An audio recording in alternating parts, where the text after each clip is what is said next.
Welcome to The Inner Shift.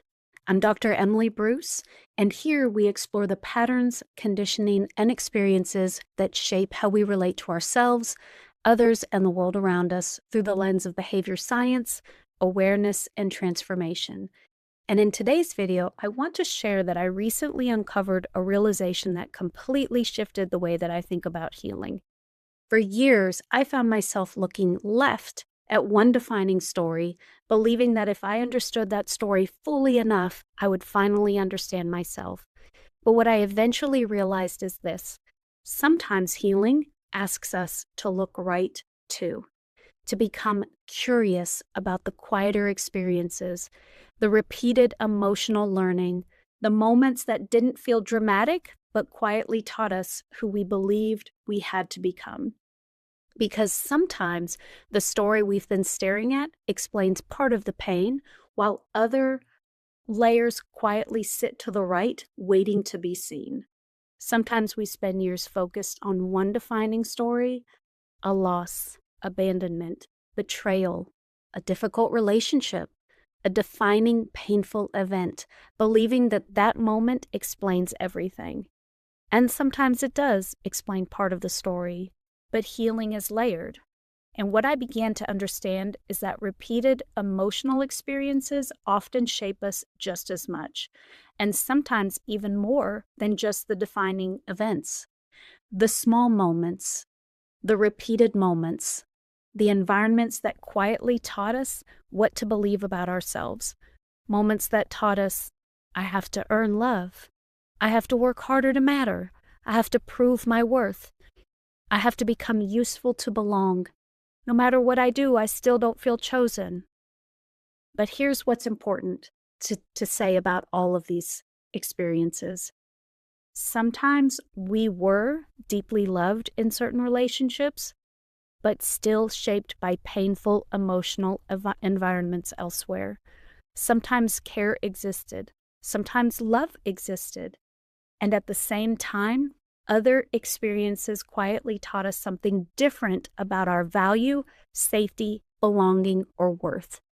And that distinction, it matters, because many people spend years asking, why do I still struggle? Why do I people please? Why do I overfunction?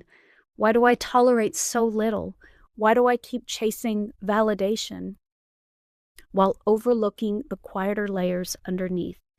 Not the dramatic moments that may be obvious, but the repeated emotional learning, the moments of invisibility, like the lack of emotional protection or the environments where support was inconsistent, the places where we slowly learned, this must be what love feels like, not knowing that it was lacking true unconditional love.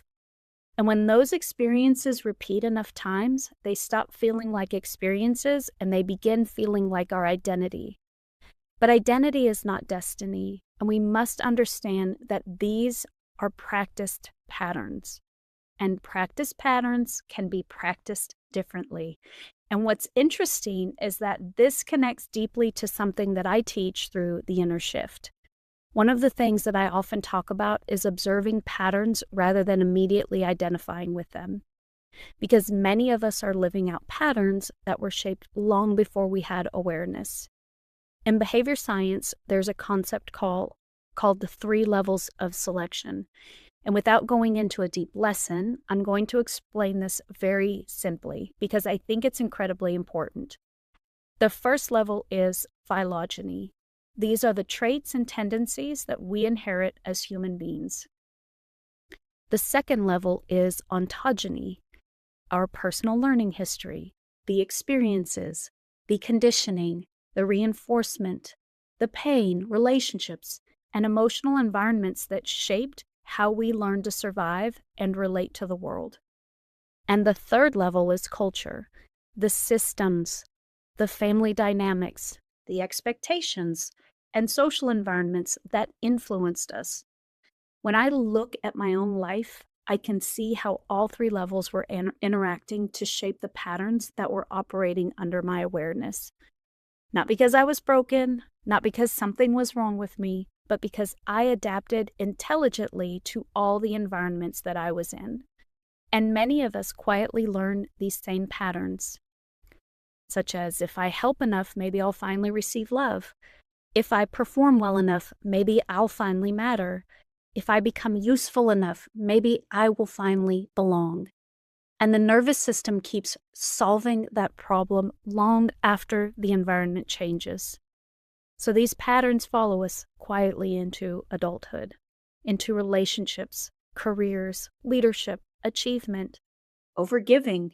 And sometimes we become high performers or rescuers or caretakers, chronic achievers, not always because we consciously chose those roles, but because those roles became emotionally familiar. And this is where awareness becomes so powerful, because once we begin observing the pattern, we create space between who we are and what we learned. That space changes everything. One of the most healing parts of this realization for me was understanding that the little girl who was me, trying to be helpful, perfect, worthy, was never actually less than. She was adapting to an environment where love felt conditional. That's different, right? When love is conditional, it doesn't matter what you do. It will never be good enough. But while we try to be good enough, the patterns form and guide our trajectory for our future relationships and experiences. And I think so many people are carrying patterns that make perfect sense once they understand where they came from. Maybe you keep overgiving. Maybe you constantly need reassurance. Maybe you shut down emotionally. Maybe you chase unavailable people.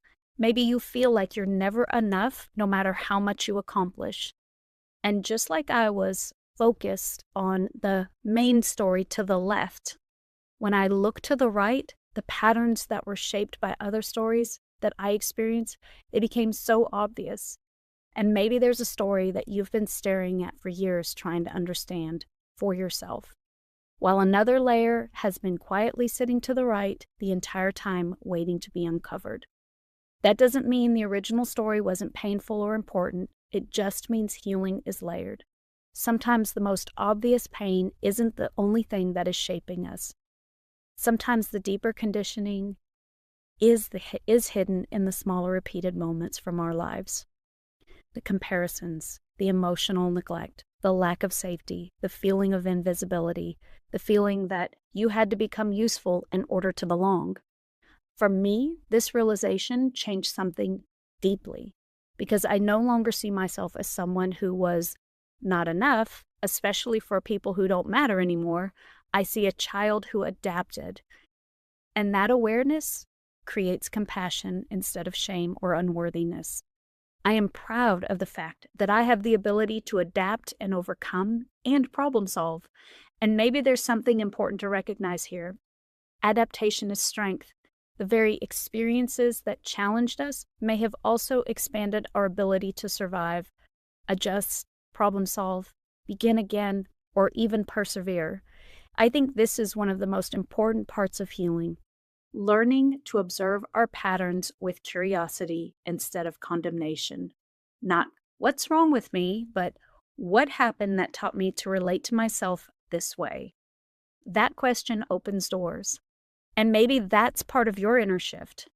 Not becoming worthy, not becoming perfect, not fixing yourself, or even needing to do any of those things, but uncovering the layers that convinced you that you were anything less than whole to begin with.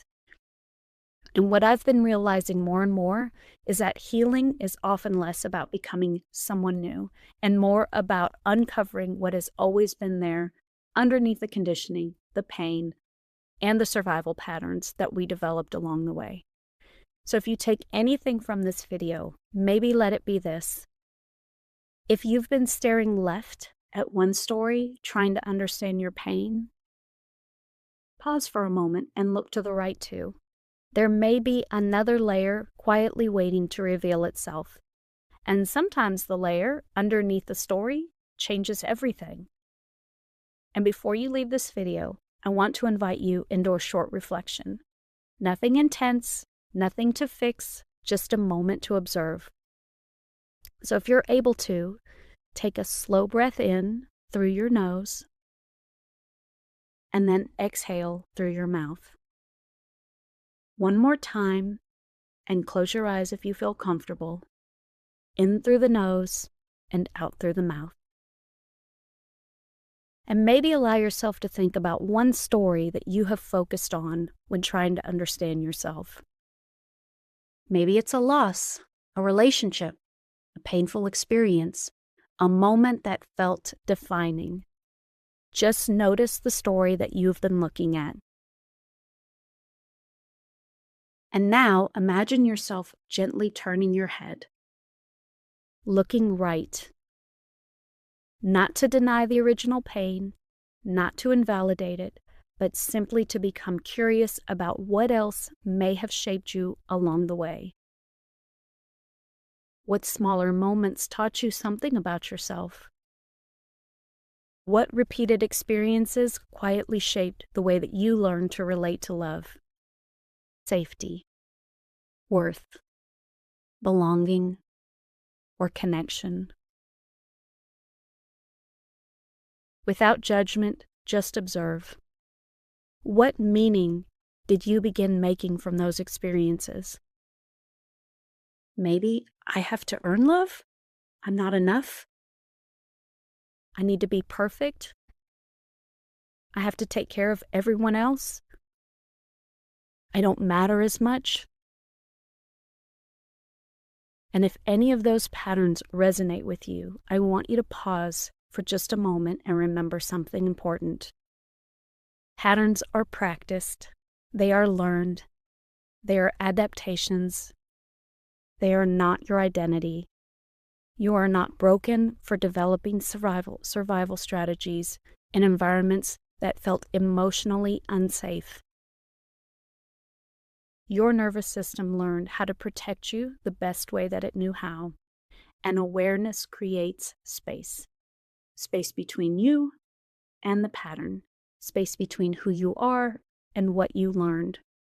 So maybe today is not about fixing yourself. Maybe it's simply about becoming aware of another layer, a layer that has been quietly waiting to be seen with compassion. So I want you to take one more slow breath in and then exhale. And as you move through the rest of your day, maybe gently ask yourself, what stories have I been staring at while another layer has been quietly waiting to reveal itself?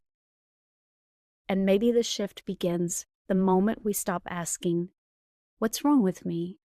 And start asking, what happened that taught me to become this version of myself?